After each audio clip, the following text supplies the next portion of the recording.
नमस्कार दोस्तों, जय बागेश्वर धाम सरकार। दोस्तों, गुरुजी ने अपनी कथा में बताया है कि ब्रह्म मुहूर्त को बहुत महत्वपूर्ण माना जाता है।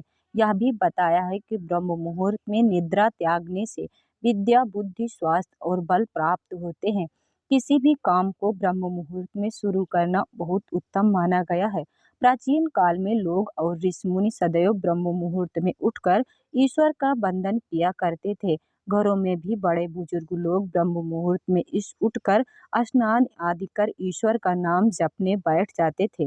ब्रह्म मुहूर्त न केवल शास्त्रों की दृष्टि से बल्कि आयुर्वेद और आधुनिक चिकित्सा पद्धति में भी इस समय को बहुत महत्वपूर्ण माना गया है। कथा में ब्रह्म मुहूर्त को विशिष्ट कार्यों के लिए सर्वश्रेष्ठ करार दिया गया है। कथा के अनुसार सूर्योदय से ठीक पहले का समय ब्रह्म मुहूर्त का समय होता है। ब्रह्म मुहूर्त रात का 14वां मुहूर्त काल है। एक मुहूर्त 48 मिनट की अवधि है, जिसमें पूरी रात 15 मुहूर्त होते हैं। सूर्योदय का समय भौगोलिक स्थिति और वर्ष के समय के अनुसार हर दिन बदलता रहता है और ब्रह्म मुहूर्त का समय इसके साथ बदलता रहता है। कथा के अनुसार ब्रह्म मुहूर्त में जागने से व्यक्ति रोग मुक्त रहता है और आयु में भी वृद्धि होती है। ब्रह्म मुहूर्त में उठना और शुभ कार्य करना आपको लाभान्वित कर सकता है, लेकिन इस समय को कुछ कार्य हैं जिन्हें वर्जित माना गया है। इन कार्यों को करने से आपके शरीर को रोग घेर लेता है और आपकी आयु में भी कमी आती है। तो चलिए जानते हैं कि ब्रह्म मुहूर्त में आपको किन दो शब्दों को ऐसे बोलना है कि भगवान स्वयं आपकी इच्छा पूरी कर देंगे। दोस्तों, स्वागत है आपका हमारे चैनल पर। आगे बढ़ने से पहले वीडियो को लाइक, चैनल को सब्सक्राइब जरूर कर दे, जिससे श्री बागेश्वर बालाजी की कृपा आप पर सदैव बनी रहे। चलिए वीडियो में आगे बढ़ते हैं। दोस्तों, सबसे पहले जानते हैं कि कथा के अनुसार ब्रह्म मुहूर्त में क्या नहीं करना चाहिए। नकारात्मक विचार, बहस, वार्तालाप, संभोग, नींद, भोजन, यात्रा, किसी भी प्रकार का शोर आदि नहीं करना चाहिए। यह देखा गया है कि बहुत से लोग इस समय जोर जोर से आरती, पूजन, पाठ आदि करते हैं। कुछ तो हवन करते हैं। यह अनुचित है। इससे वे खुद को और दूसरों को संकट में डाल देंगे। विद्वान मनुष्य को चाहिए कि वे ऐसे लोगों से दूर रहें। इस समय मन में नकारात्मक भाव नहीं लाने चाहिए, अन्यथा आपको तनाव पूरे दिन घेरे रहेगा, जिससे आपको मानसिक रूप से परेशानियां हो सकती हैं। कुछ लोग सुबह उठते ही चाय नाश्ता करने लगते हैं। ये आदत सेहत के लिहाज से बहुत खराब होती है। सुबह उठते ही या फिर ब्रह्म मुहूर्त में भूल कर भी भोजन नहीं करना चाहिए। इससे आपको बीमारियां घेरने लगती हैं। कथा के अनुसार ब्रह्म मुहूर्त को रात के अंतिम समय को कहा गया है और यह समय परमात्मा का समय है, इसलिए इसका महत्व अधिक है।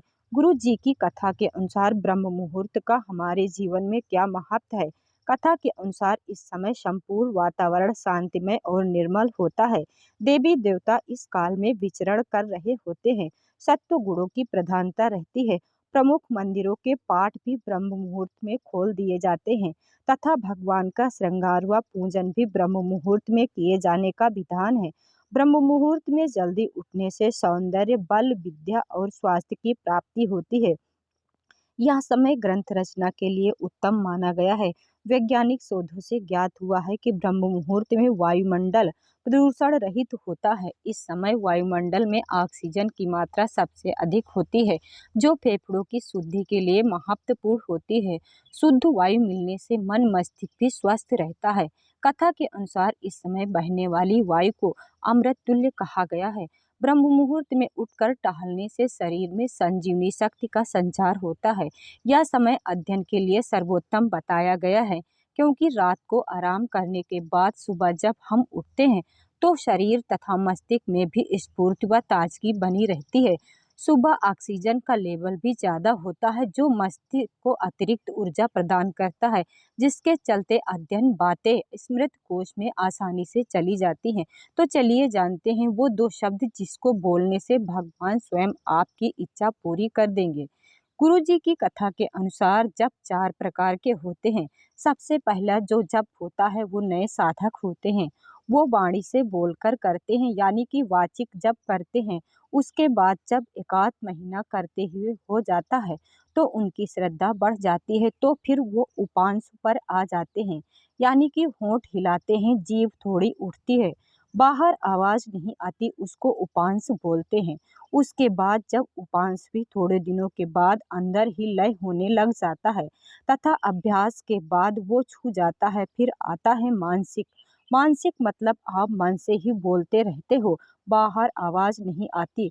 तो जब मन में ही बोलते रहोगे तो वो अपने आप लाख होने लग जाता है। फिर आपके अंदर सबसे जो सर्वोत्तम श्रेणी का जाप होता है वो होता है अजपा। अजपा का मतलब होता है कि जो आपने आप ही हो रहा हो।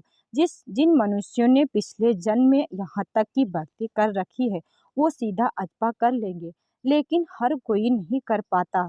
तो जो जहाँ से शुरू कर सकता है वो वहाँ से शुरू करे। जितना ज़्यादा करोगे एक दिन में उतनी ही जल्दी शीघ्रता से आप अगले पड़ाव पर आ जाओगे। अब आप सीधा करोगे तो परेशानी होती है। जैसे बच्चों की एक क्लास छुड़वा दी जाए तो उसको बहुत ज़्यादा प्रॉब्लम होती है। क्लास छोड़ने के बाद ऐसे ही अगर करना भी चाहोगे तो आपको बहुत सारी चीज़ें आपकी मिस हो जाती हैं। जो आपका अनुभव होता है वो 2 शब्द तो भगवान नाम के ही हैं, क्योंकि नाम से बढ़कर कुछ भी नहीं है। जिस नाम की बड़ाई भगवान राम नहीं कर सके तो उस नाम में कितनी अपार शक्ति होगी। ब्रह्मांड में इस नाम से बढ़कर ना कुछ था, न है और ना ही होगा। राम को मानने वाले राम को बोल सकते हैं, कृष्ण को मानने वाले कृष्ण को बोल सकते हैं। मुस्लिम, सिख, ईसाई जो कोई भी किसी भी धर्म से हैं, सभी अपने अपने धर्म के अनुसार अपने अपने भगवान के नाम को वाहे गुरु के नाम से बोल सकते हैं। अगर आप कोई गाड़ी चलाना सीखना चाहते हो तो शुरुआत में क्या होता है कि आप कितना भी अध्ययन ध्यान लगा लो तो भी आप गाड़ी सही से नहीं चला सकते, आपको प्रॉब्लम होती है। लेकिन जब गाड़ी चलाना सीख जाते हो तो आप बात करते करते भी गाड़ी को चला लेते हो। अगर आप कभी फ़ोन पर बात कर रहे हो तो गाड़ी भी चलाना सकते हो। मतलब कहने का है कि यह है कि अभ्यास जब हो जाएगा अजपा का तो आप आराम से दिन में भी कर पाओगे, काम करते करते भी कर पाओगे। लेकिन शुरुआत में अभ्यास की ज़रूरत है और अभ्यास से ही सब कुछ होता है। तो आप प्रतिदिन ब्रह्म मुहूर्त में उठकर अपनी श्वासों के साथ अगर राम बोलना चाहते हो तो ऊपर श्वास भरिए फिर राम बोलिए, छोड़ते समय राम तथा कृष्ण बोल सकते हो। छोटा नाम होना चाहिए जो आसानी से बोला जा सके, जिसका जिस पे विश्वास है उसी नाम को अपने श्वासों के साथ ब्रह्म मुहूर्त में उठकर बोलना शुरू करें। थोड़े से दिनों में ही आपका जब अभ्यास हो जाएगा तो आपको अद्भुत चमत्कार देखने को मिलेगा। चमत्कार क्या मिलेगा ये भी जान लेते हैं। आपको परमात्मा कैसी मनचाही वस्तु देंगे जब आपका ये अजपा होने लगता है। तो जैसे आपने सोचा कि मेरे लिए कोई वस्तु आ जाए, आज मेरा ये बड़ा मन है तो परमात्मा उस वस्तु को ले देकर किसी के हाथ भेज देंगे। आपने सोचा कि ये मेरे मनपसंद खाना आज बन जाए तो वो खाना आपके घर वाले आपके लिए बना देंगे बिना कहे। आप सोचोगे कि मुझे कहीं घूमने जाना है तो परमात्मा ऐसी व्यवस्था कर देंगे कि आप वहाँ चले जाओगे। आप सोचोगे कि मुझे तो पैसे चाहिए, जितना आप सोचोगे परमात्मा कोई ऐसा रास्ता बना देगा कि वो पैसा आपको मिल जाएगा।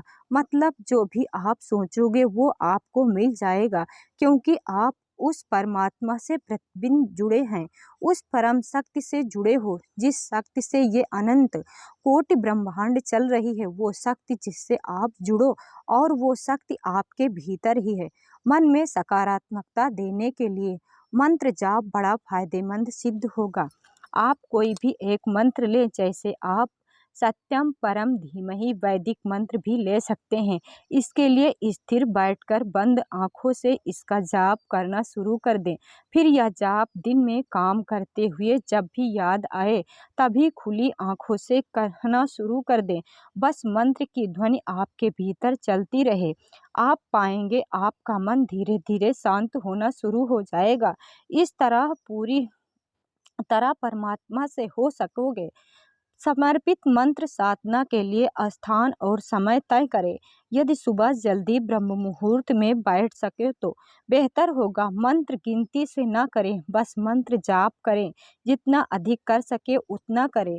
शुरू शुरू में मंत्र जाप भी भार लगेगा, लेकिन नित्य निरंतर मंत्र का अभ्यास आपके भीतर ठहराव शांति ले आएगा।